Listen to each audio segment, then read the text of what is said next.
Market volatility will always be there, and every investor must be prepared for it. So how do you prepare for it? Warren Buffett has the answer because he paraphrased one of Benjamin Graham's quotes in this way. He said, in the short run, the market is a voting machine, but in the long run, it is a weighing machine.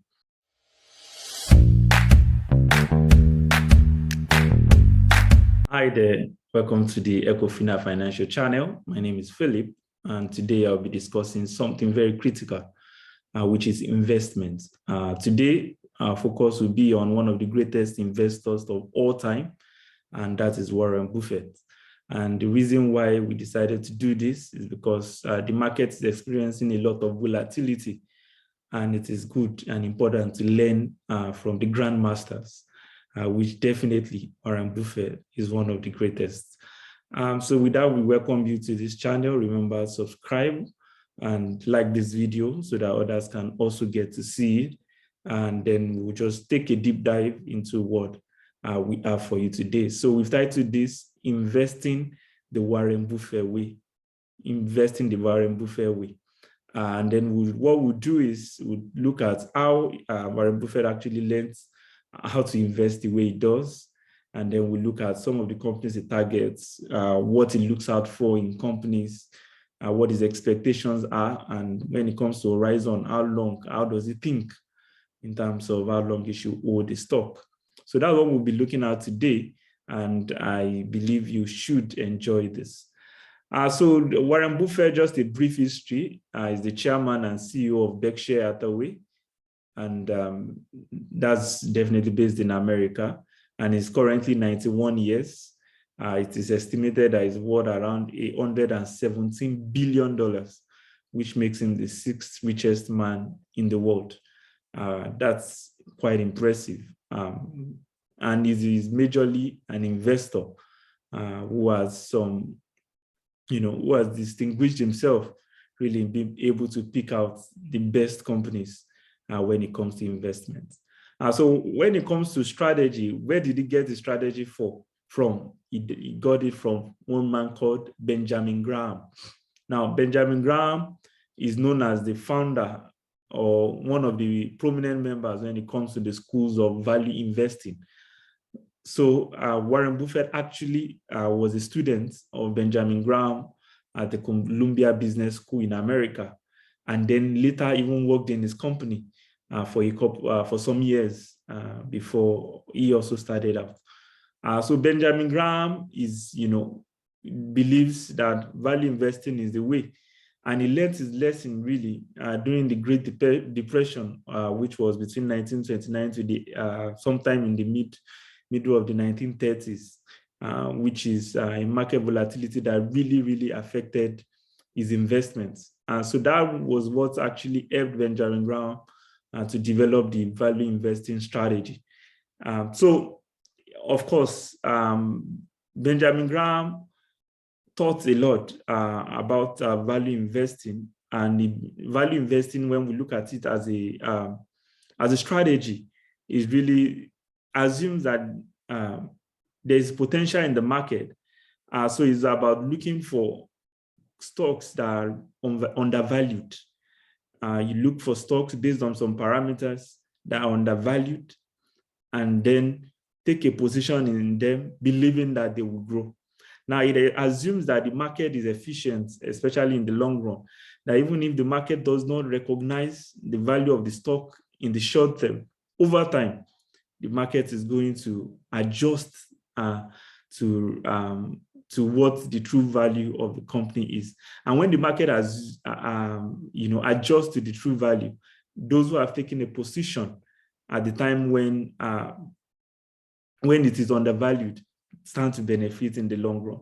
So what the value investors do is they target companies with high dividend yield. And now companies who pay dividends are usually stable and mature companies who have been there for a long time and who have, grown substantially. And then they've reached a level where they believe that they can continue to pay dividends. Usually, most of the tech companies nowadays don't pay dividends yet. I suspect that sometime in future, when they've grown sufficiently and there are very few opportunities they believe they can take advantage of, many of them will also introduce dividends. But at the moment, many of them don't pay dividends. But value investors believe in companies with a high dividend yield. The companies also who have a low debt to equity ratio. And then they always think diversification. So even if you're investing, they look at investing across a range of products. So not like everything will be similar products, because no matter how good a company is in future, it could still, things can change and the company can become no longer profitable in future, even when all the outlook looks favorable in the short term. So even when you've done your due diligence, when you've done all the research you should, and you've identified the company that you believe is undervalued, there's no guarantee that really that the market will price it correctly in future. And there's definitely no guarantee that really that even what you assume about the company is going to happen. So it's still some bit of risk taking, but it's just that the risk you're taking as a value investor, consider some basic things which you can see, they are visible. You expect the potential to be further realized, but you already see it. You already see the trajectory. You already see the trend. And that's what somebody like Warren Buffett has perfected, really. So most of those ratios, the price to earnings ratio, the debt to equity, and all those other ratios, which somebody like Warren Buffett actually normally looks out for. Some nowadays believe that, oh, that's not, but the experience and what he has achieved is enough to believe that that strategy must be something that works. So value investors also believe in the balancing of portfolio between stocks and bonds. So it's not just that, oh, you just buy into the stock of companies and all that. They believe that there should be a balance between it, some stocks and then bonds. And then there's something very interesting value investors also believe in, and that is that market volatility is a certainty, and every investor must be ready for it. Now, many are going through this phase for the first time, seeing the market in a very volatile form, because inflation rate is rising. Now, the Russia-Ukraine conflict is also there. Everything just seems to be working against, especially the stock market. And some might be wondering that why did they get into this? But value investors believe that market volatility is certain, and you must be prepared for it. In fact, you must prepare your portfolio in a way that it must be able to handle those times when there is a volatility in the market. And when we look at the over the years, if we look at the market volatility the world has experienced, there are a lot of them. In America, there was the bank panic of 1907. Then you talk about the Great Depression of the 1930s. You talk about even recently the 2007 to 2008 financial crisis. Now we'll talk about the oil market crash in 2016. And as recently as 2020, COVID, the coronavirus pandemic was also another major event that led to a volatility in the market. And currently there's the Russia-Ukraine conflict. So clearly, market volatility will always be there, and every investor must be prepared for it. So how do you prepare for it? Warren Buffett has the answer, because he paraphrased one of Benjamin Graham's quotes in this way. He said, in the short run, the market is a voting machine, but in the long run, it is a weighing machine. What it means is that in the short run, everybody is scrambling, this looks like the best and all that. But in the long run, it's going to weigh the actual, how good a company is. And that's why value investors always look at the long term when it comes to investments. And that's what Warren Buffett has perfected. So what are the things that they look out for? Warren Buffett particularly looks out for? It looks at the company performance. What has the return on equity been for the past 5 to 10 years? That is a very important factor for him. Then he looks at how profitable the company is.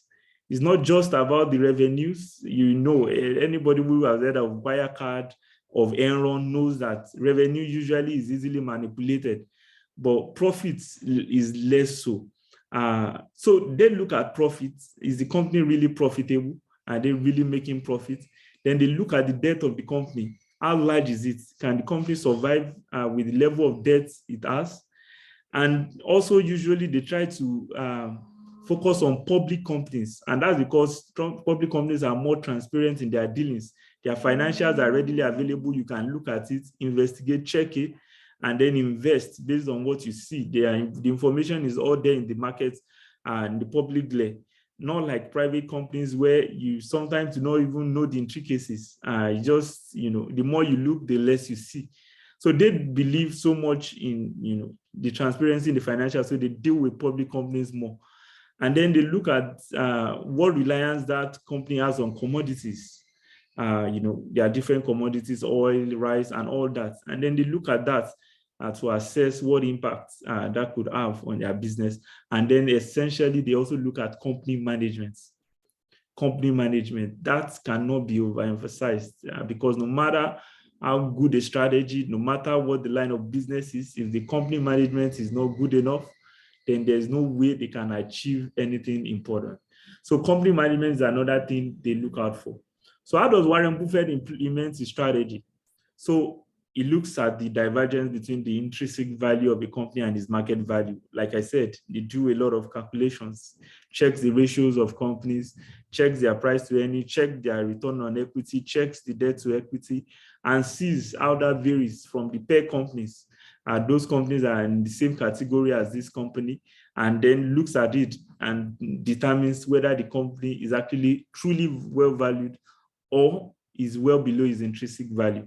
If it is below the intrinsic value of the company, then it takes a position and it takes a long-term view, believing that the market at some point will correct itself to recognize that that company is actually one of the best. So he also sets a margin of safety.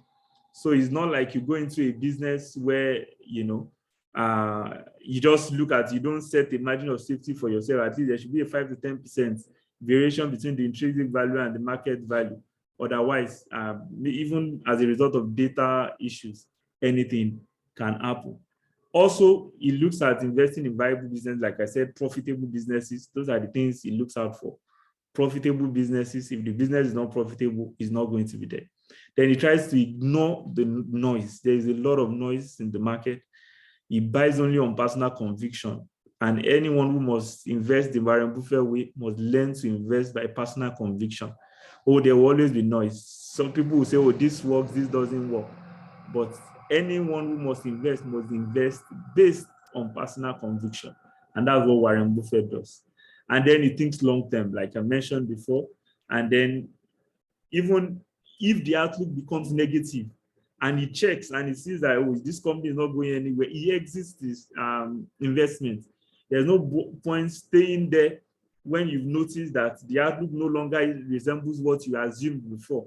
And he did it in the case of Freddie Mac, one of those companies that really was affected during the 2007-2008 financial crisis, where he identified that it looks like the outlook was no longer good. And of course, he exited the business before the company even crashed. And that's also one of the things that you must look out for.